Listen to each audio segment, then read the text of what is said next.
all courses of action are risky. So prudence is not in avoiding danger because it's impossible, but in calculating risk and acting decisively. Make mistakes of ambition, not mistakes of sloth. Develop the strength to do bold things, not to suffer. Now, there are some that would say having a convention at this time is maybe a mistake. But no. The Central Florida U.S. Grant Republican Victory Convention is not a mistake. Rather, it's an act of ambition. An act of ambition fulfilled because we are making America great again. Now, while the Democrats, they seek to spread suffering and foment fear to forfeit our freedoms, we have strength. And our strength leads to courage, and our courage leads to victory. The victory we will achieve in 2020, not just for President Trump, but for the candidates in this room tonight that you're going to hear from.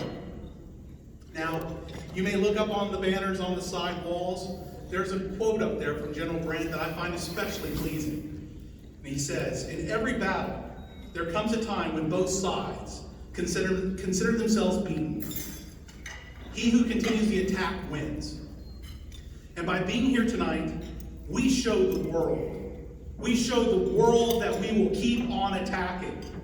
We show tonight, no matter what, we're going to fight on through until we achieve total victory.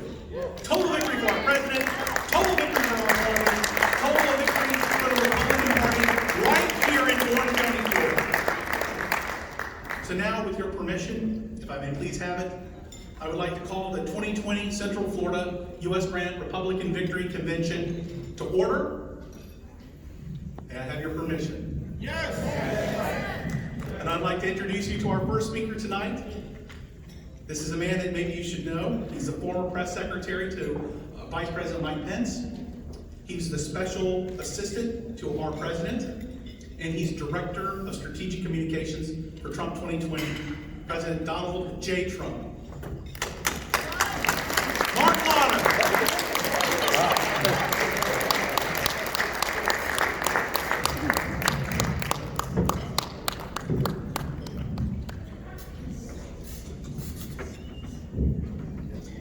What he said. Thank you. Thanks for having me. It is great to be. I'll tell you, it is great to be back out on the road. We've spent too long locked up, and we put that time to good use. But there's nothing like being out in the real parts of the world, in the country, and away from the swamp and the Acela corridor with DC, because this is where real people live. And so it is great to be back here, and I look forward to being back here many times between now and in November. 94 days. 94 days. Seems like an eternity, and it seems like it's going to be here before you know it. But let me give you some thoughts on that.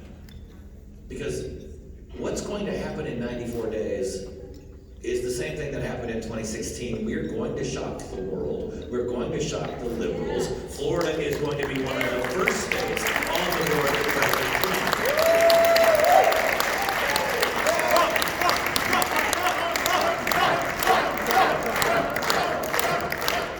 And I'm here to dispel some myths. First among them, we are ahead of where we were at this point in 2016. We are ahead of where Barack Obama was in 2012, but we won then, they got it wrong in 16, and we're going to win again. And let me give you the reason why. In the 27 states that had primaries earlier this year, boy, do you guys go late.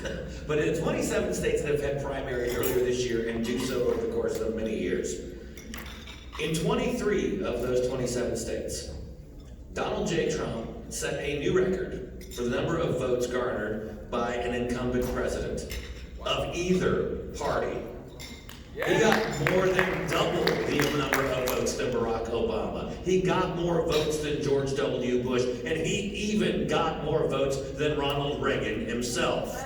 Anyone who tells you the Republican Party is not energized doesn't know what they're talking about. Because let's think about that for a moment. That's a great stat. It works well on the radio, I said it earlier today. But let's think about what that stat actually means. You had a record number of people standing in the snow in New Hampshire. I was there, it was cold. In Iowa, you had people standing in line during heat, rain, social distancing with COVID-19, all to vote in a primary that didn't exist for a candidate who'd already won the primary. And you had a record number of people saying, I'm going to take a little bit of time away from my work, from my family, to stand in line, to brave the elements, to brave the virus, to cast my ballot for Donald J. Trump, even though he doesn't need it right now. What does that say? It says we've got momentum. It says we've got a movement that's building. And it's not just this way. Look, I've been told that most of you are running for office or have sought for office or probably worked on a few campaigns. So I'm going to dispense with the normal stuff. We're going to talk some politics tonight. So you and I both know that ground game is where elections are won. So let me help you with this. We have more than double the number of volunteers right now on our campaign than we did in 2016, and we're not done. We had 800,000 volunteers, 750, at the end of the 2016 election. We have 1.5 million already. Wow. And we're going to have 2.2 million by the time election day rolls around. That's even more than Barack Obama had in 2012. We've already doubled, oh, by the way, that includes 45,000 volunteers in the state of Florida.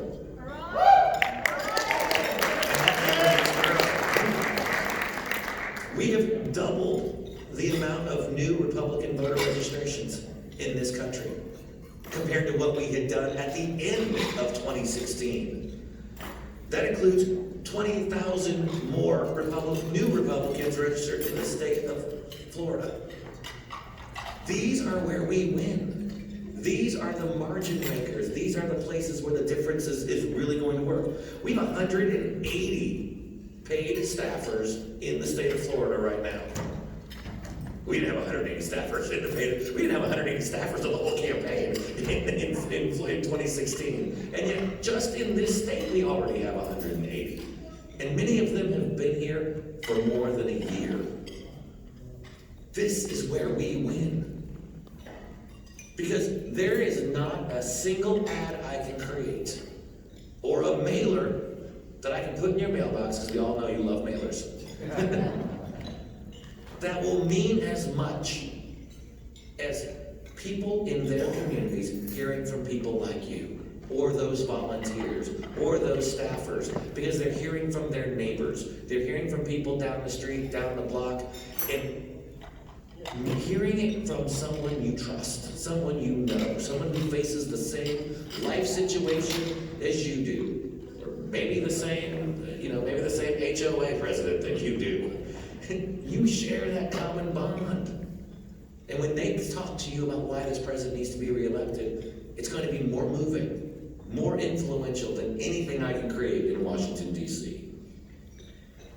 And then we've got one other thing that the Democrats don't have. We've got Donald Trump. Woo! Woo! Trump!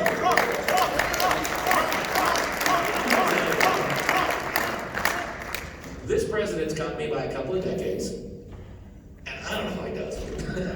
He's tiring me out. He sleeps about 4 hours a night, and he never stops. And when we can't do rallies, we'll do something else. And you know us, we do everything with flair, and we do it big. We were doing tele-rallies a couple of weeks ago. We did 5 of them in one weekend, 150,000 people he communicated with. He's doing them again tonight. He did them last night in Maine and New Hampshire. We're averaging 30,000 people just at the tele-rally itself. And then when it goes online, it gets seen by millions of more people. I mean, Joe Biden couldn't fill a socially distanced Waffle House right now. There's more people here to see me than will come to see Joe Biden. What does that tell you?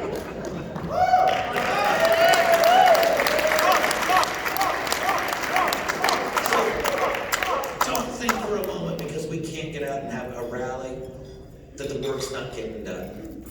We've got more data, more analysis. We're putting online programs on every night of the week right now at 8 o'clock. 7 nights a week, online. You gotta sign up to watch. And we're averaging 1.5 million people watching per night. That's more than watches just about every single hour on CNN. And we're doing this from our dining rooms and from our makeshift studios in our campaign office, and we're out drawing CNN.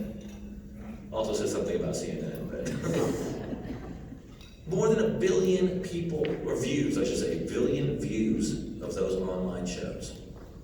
Well, you know what that means to us, that's data. So we know those people who are signing up, we're gonna come find you, we're gonna make sure you get out to vote. And so when I look at all that data, and I look at all those numbers, and then I compare it to the polls, they're not even trying. Polls last week from ABC News, Washington Post, and NBC Wall Street Journal, they were national polls, they sampled 24% Republicans. Now, in 2016, the exit polls showed that 33% of the electorate were Republicans.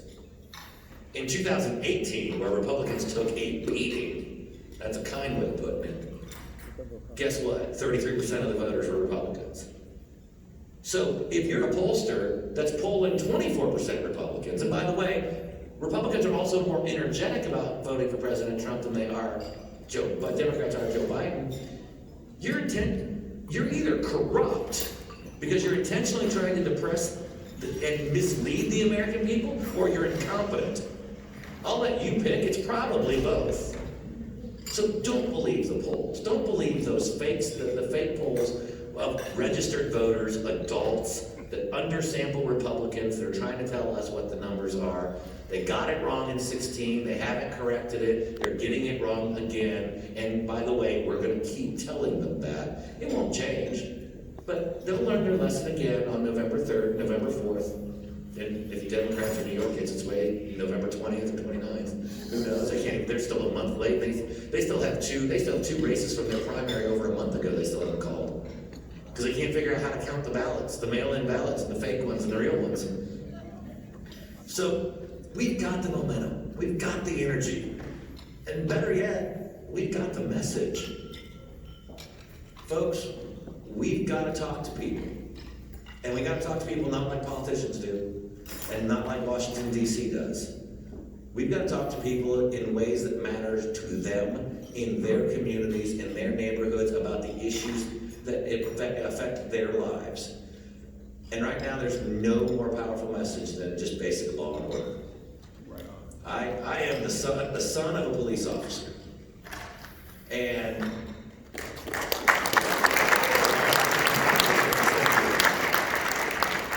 I don't think I've ever lived in a time where you have the Democrat presidential candidate calling police the enemy. He did, and he does want to defund the police. And he's trying to change it now, but guess what? He doesn't want to just do it in the future. He's also done it in the past. For those of you who are involved in local government, you've probably heard about something called COPS grants. It's basically a grant from the federal government that allows local units of government to hire police officers. Federal government pays a good portion of it, and then the locals have to continue it on after a certain number of years. From 2010 to 2013, when Joe Biden was there, they cut hundreds of millions of dollars from COPS grant funding. That's the funding that Orlando and smaller communities used to hire more police officers. They cut it. 80% of, in a survey of 80% of state and local officials said they saw a significant reduction in federal funding for police during the Obama-Biden years. So Joe can try to hide from his record. He probably doesn't even remember his own record, but he can try to hide from it. It's not just the fact of what he wants to do in the future, it's what he's done in the past, and we've already known it. And we know that the men and women who put on the uniform and the badge are the best among us. When we call 911, we don't do it to chat. We do it in the times of the greatest crises in our lives, for our families. These are the men and women who run toward that danger. And we all agree, the president has said, if there are bad apples, they should be weeded out, and they should face the full weight of the justice system. But let's not toss out the 99.9% that do the right thing. For that few that do the right thing.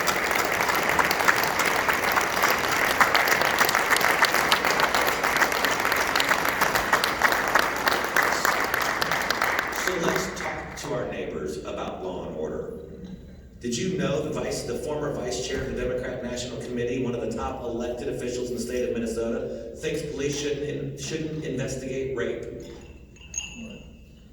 He said it. That's the future that we face if Joe Biden takes office.